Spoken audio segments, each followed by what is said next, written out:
Le système nerveux, on peut déjà le décomposer en 2 branches.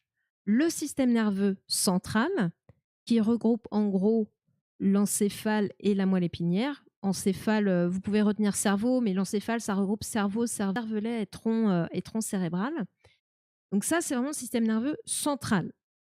Le cerveau, moelle épinière. La moelle épinière, elle passe en fait, la moelle épinière, à l'arrière des vertèbres, vous avez un trou. Et en fait, c'est à travers ce trou que va passer la moelle épinière. Ça, la moelle épinière, ça fait partie du système nerveux central.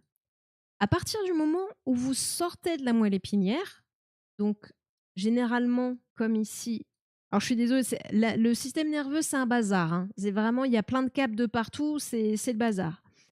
Mais à partir du moment où vous sortez du système nerveux central, de la moelle épinière, que ça sort par les petits trous sur le côté des vertèbres, là, on rentre dans le système nerveux périphérique. Donc, système nerveux central, cerveau, moelle épinière. Dès que ça sort de la moelle épinière, c'est le système nerveux périphérique. Le système nerveux périphérique, il va avoir 2 fonctions. Un, permettre au système nerveux central d'envoyer les effets, donc les messages efférents. Les effets, c'est quoi? Eh ben, c'est des effets moteurs. Si on parle des effets moteurs comme, je sais pas, marcher, lever le coude, etc. Voilà. Donc ça, c'est du système nerveux central vers le système nerveux périphérique et vers les effecteurs que sont les muscles, par exemple. Il y a aussi un autre sens du système nerveux périphérique vers le système nerveux central. Ça, c'est la voie sensitive. Parce que pour que votre cerveau, il ait, entre guillemets, de quoi travailler et réguler tous les mouvements et savoir un petit peu ce qui se passe aussi, il faut des informations. Et ça, c'est la voie qu'on appelle afférente, qui va vers le cœur, la voie afférente, et qui est sensitive. Donc là, ça envoie vraiment des infos, de sensations pour permettre au système nerveux central ensuite de produire des effets via la voie motrice. Dans la voie efférente, dans la voie motrice, donc qui va produire les effets du central vers le périphérique, on peut encore voir 2 branches. Le système nerveux volontaire, donc le contrôle volontaire et conscient, et le système nerveux autonome ou involontaire. Et dans le système nerveux autonome, on a encore 2 branches, le parasympathique et le sympathique. Le parasympathique, c'est celui qu'on va dire de la détente, entre guillemets. Et le sympathique, c'est celui du stress. Alors comme ça, on pourrait se dire, sympathique, il fait pas trop sympathique comme ça au premier abord, mais en fait, le sympathique, il est là pour vous sauver en cas de problème. Le sympathique, il va s'activer en cas de danger. C'est le fameux système qui va faire que vous allez soit vous battre, soit fuir. Voilà, c'est celui qui active vraiment tout ce qu'il faut dans votre corps pour pouvoir faire face au danger. Donc c'est en ça qu'on peut l'appeler sympathique, même si du coup aujourd'hui dans nos sociétés, c'est plutôt du stress lié à d'autres choses, que ce soit du stress au travail ou d'autres, plus qu'un lion qui veut vous manger. Mais du coup, bah, ça va avoir tendance, ça va activer quand même ce système sympathique, mais plutôt au long cours, quoi. Donc le parasympathique, c'est la détente. Donc le cœur, ça va plutôt être lié à ralentissement du cœur, voie respiratoire resserrée, stimulation de la digestion. Bah oui, parce que quand vous êtes détendu, vous allez pouvoir, c'est un moment où vous allez pouvoir digérer, alors que au contraire, quand vous êtes dans l'activité, c'est un moment où bah, la digestion, on va pas, c'est pas important, quoi. Il faut se barrer, quoi. Il faut que l'énergie parte ailleurs que dans la digestion. À savoir que digérer, c'est quelque chose qui est très énergivore pour le corps.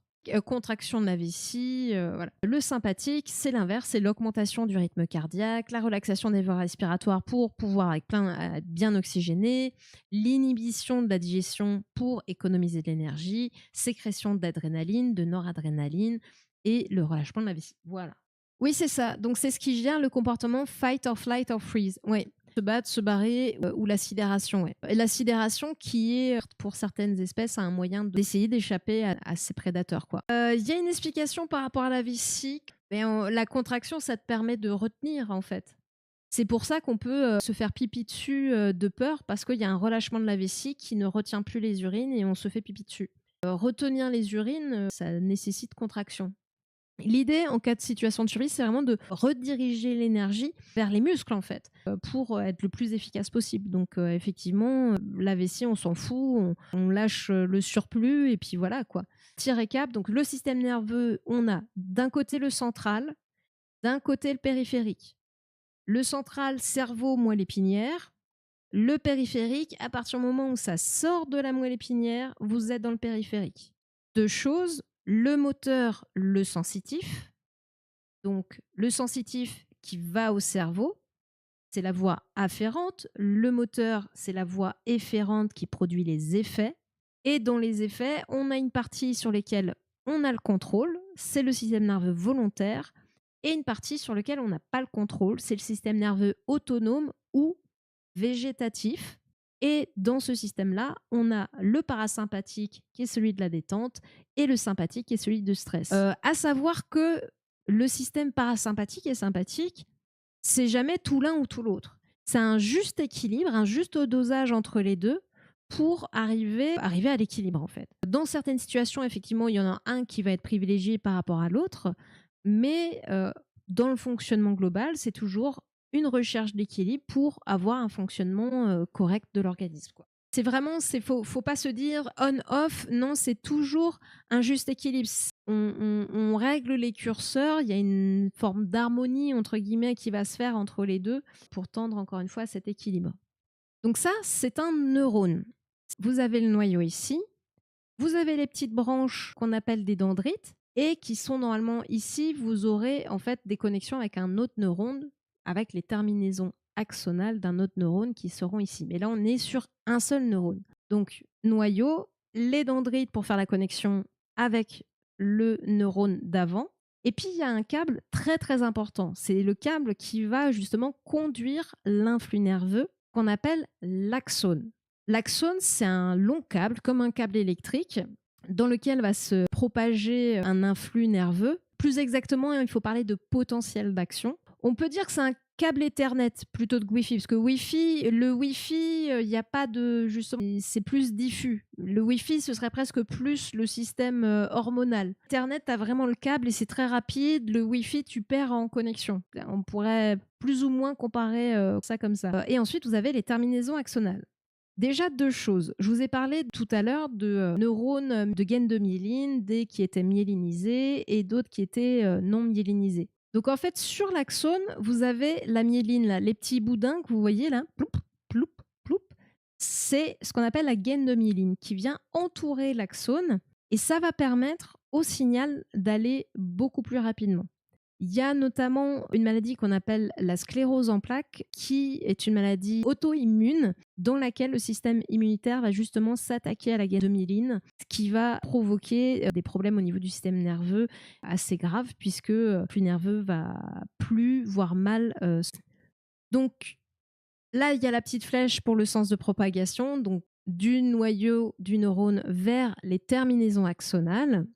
Donc là, vous avez la terminaison axonale et vous voyez que on a des petits bourgeons là, mais du coup, comment on fait pour passer cette information nerveuse entre guillemets électrique au neurone suivant? C'est là qu'intervient la synapse. Pour pouvoir apporter l'information au neurone suivant, là vous avez la terminaison axonale du premier neurone. On retrouve la flèche du sens de propagation de l'information. Le signal électrique se propage jusqu'à cette espèce de petit bourgeon. Et là, vous avez le neurone suivant, avec les fameuses dendrites qu'on a vues juste avant. Pour pouvoir transmettre l'information, on va passer d'une information électrique à une information chimique dans la synapse via les neurotransmetteurs. Donc, au bout des terminaisons axonales des neurones, vous avez des petites vésicules dans lesquelles il y a des neurotransmetteurs. Le signal électrique arrive, les vésicules vont se rapprocher de la membrane du neurone pour libérer les neurotransmetteurs.